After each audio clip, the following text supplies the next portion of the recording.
The wind snapped. Snow hissed across the asphalt, and the rails beneath the crossing gave a low, growing tremor. Luke Hanford stepped off Engine 4 and felt the vibration through his boots before he even saw the car. A silver sedan sat angled crookedly across the tracks, front wheel buried in the icy rut where the plow hadn't cleared. Its tires spun helplessly, kicking up dusted ice. Overhead, the crossing arms were frozen in place, upright, useless, and wrong. "Engine 4 on scene, vehicle on tracks," Captain Reese called into the radio. Static chewed the tail end. "No crossing warning activation. Train reportedly inbound." Luke pulled his hood tight, breath fogging in the frigid air. The storm had come out of nowhere. Dense flakes, sideways wind, visibility collapsing by the minute. He scanned the sedan and saw her, a woman in her 20s, both hands locked on the steering wheel, eyes wide but unfocused. She wasn't moving right. "Doors jammed," Luke yelled as he jogged up, gloved fingers testing the handle. Frozen solid. Great. Behind him, the crew brought cribbing and irons. Snow crunched under heavy turnout boots. The sedan's engine whined weakly. Luke leaned down till he could see her clearly. "Ma'am, I'm Luke with the fire department. Can you hear me?" Her head turned slow, shock creeping in around the edges. My leg. It's stuck. I can't get it out." He saw the problem now. Dashboard collapse from a minor impact with the crossing post, enough to pin her lower leg. Not catastrophic, but immobile. A low horn echoed somewhere in the distance. Luke froze. Reese heard it too. "We need that door yesterday." The team wedged the irons, metal biting metal, but the ice made it like prying apart welded steel. Luke's gloves slipped. His second pull gave only a pitiful groan from the sedan frame. Another gust slammed them.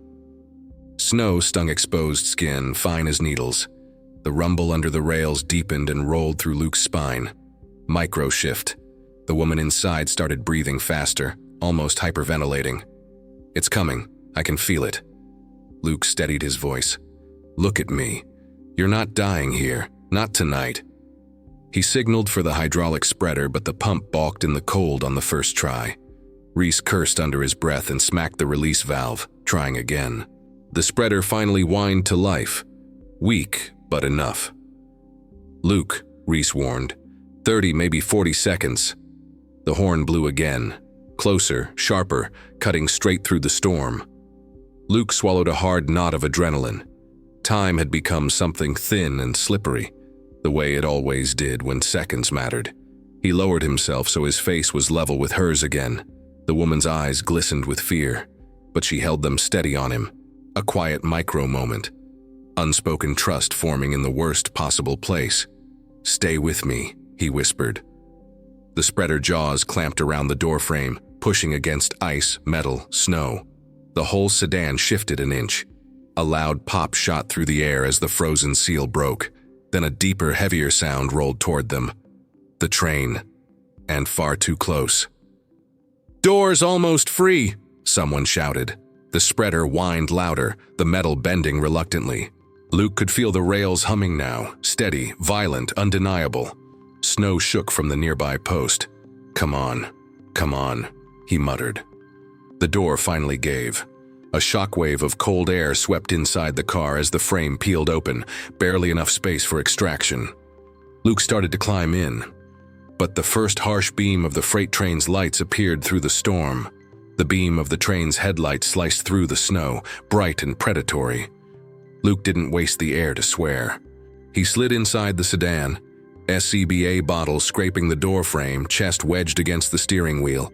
The woman flinched when the horn detonated again, so loud the air inside the car seemed to shake. Luke steadied her shoulder with one gloved hand. "Tell me your name." She swallowed. "Aaron. Aaron, I'm going to lift this dash off your leg. It's going to hurt, but we move now or we don't move at all." Reese crouched at the open door. "Trains may be 20 seconds. Luke set the mini-ram against the collapsed dashboard, bracing it against the center console. The hydraulic pump sputtered at first, cold-soaked metal resisting pressure. He hammered the release with his thumb. The ram extended, pushing the dashboard upward half an inch. Not enough. Outside, the rails shook so violently the snow danced above them. Wind carried bits of ice into the car, peppering Luke's face shield. Micro-shift. Erin's breathing faltered. Not panicked, but scared in that deep, quiet way people get right before giving up. Luke saw it in her eyes. A memory of his own flashed. Pulling a teenager from a rolled pickup years ago. Seeing that same look. The one that haunted him because he'd been 4 seconds too late. Not again. "Stay awake, Erin. Look at me. I need you here." The ram pushed another half-inch. Still not enough clearance to pull her leg free. Reese's voice cracked through the wind. 10 seconds. The headlight glare grew enormous, flooding the interior with white light. The storm refracted it, turning the whole world into a blinding sheet. Luke made the decision before fear could argue. He threw his shoulder under the dashboard, grabbing the edge with both hands, and lifted. Agony tore down his arm, but the metal shifted just enough. Erin let out a sharp cry as her leg slid free. "Move!" Luke roared. He dragged her across the seat as Reese reached in, grabbing under her arms. They braced together, hauling her out. Snow swallowed their boots. The ground vibrated like an earthquake. Erin stumbled, nearly falling. Luke scooped her up, more like a controlled shove forward, and sprinted with her toward the ditch across the B-side. The horn blared a final warning. They dove into the snow. A split second later, the freight train thundered through the crossing, shredding the sedan into a twisting bloom of metal and sparks. The explosion of sound hit them like a physical blow. For a moment, everything was light and noise and frozen breath. Then silence, heavy, unnatural, returned to the storm. Luke lifted his head. Erin trembled beside him, shock setting in, but alive. Reese scrambled over. "You two good?" Luke nodded, chest burning with cold air. Yeah. She's okay." But as he looked back at the mangled wreckage dragging down the tracks, something else hit him. A detail he'd missed in the chaos. A second set of tire tracks led toward the crossing, and only one belonged to Erin's car. The train finally cleared the crossing, fading into the storm with a banshee wail that trailed off into nothing. Luke pushed himself upright, legs shaking from the adrenaline dump. Erin clutched at her thigh, wincing. "My boyfriend," she whispered. He ran to get help. He went up the road before the car got stuck. Luke's stomach dropped. How long ago? 10, maybe 15 minutes. Reese exchanged a look with Luke, grim, calculating. No one survived long on a rural road in this kind of storm without proper gear. Engine 4's scene lights flickered in the wind as the crew regrouped. Luke keyed his radio. "Dispatch, be advised we have a possible second patient. Last seen on foot, heading northbound from the crossing." Static washed over the reply. Barely understandable. "Copy.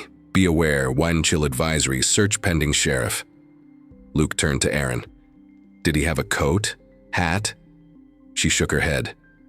"Just a hoodie." Not good. The storm had teeth now, wind gusting strong enough to shove at Luke's turnout coat.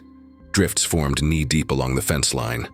Visibility sat at maybe 100 feet, less when the snow surged. Micro-shift. A faint shape flickered near the tree line, far beyond the road. Not movement, just something out of place. Luke strained to focus, but it vanished in the whiteout. Reese clapped his shoulder. "Take Torres and sweep the north side. I'll stay with her until EMS gets through." Luke nodded, motioned to Torres, and the two of them started down the icy shoulder. Their helmets rattled in the wind. Snow squeaked under boots. Luke's radio hissed intermittently, useless half the time. They found the first sign 20 yards out. Footprints, half filled with blown snow. "Still fresh," Torres muttered. Luke knelt, brushing away powder. The pattern staggered slightly, like someone dizzy, disoriented. Cold exposure starting early. They followed the trail as it veered off the roadside and toward the woods. Luke didn't like that. The temperature dropped the deeper they went, trees blocking what little road noise existed. Then another micro-shift, a groan, soft, muffled. Luke froze, raising a hand. Torres stopped beside him.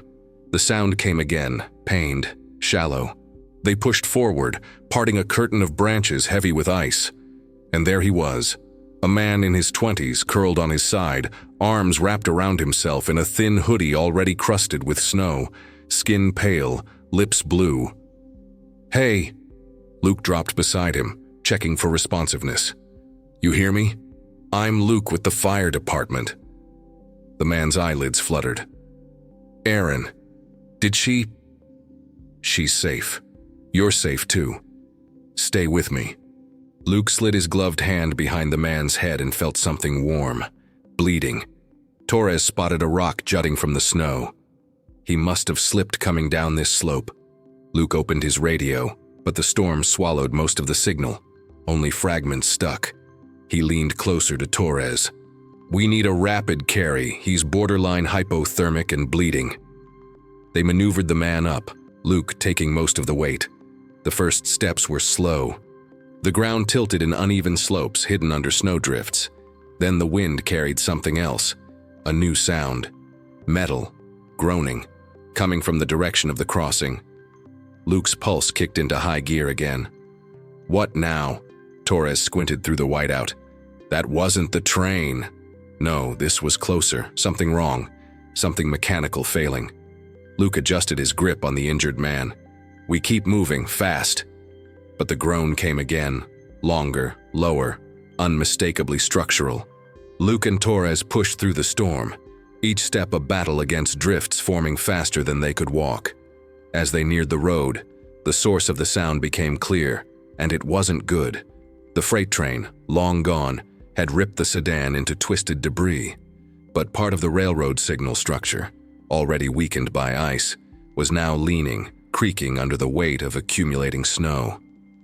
A steel support beam sagged dangerously over the shoulder, where Aaron and Reese had waited moments earlier. Reese waved frantically when he saw them. "Heads up! The whole assembly's shifting!" Luke and Torres hurried the injured boyfriend, Mark, he'd learned, toward the engine where they could shield him from debris. Aaron, wrapped in a blanket, stared wide-eyed at the groaning structure. Microshift. A bolt sheared off the top bracket with a sharp metallic snap. The beam lurched downward, snow dumping in a cloud as it fell several inches. "Get clear!" Luke shouted. They pulled back, forming a wide arc around the crossing. Even over the storm, Luke could hear the metal fibers straining, like an old ship hull under pressure. He scanned the slope. Problem. If the beam went, it wouldn't just collapse.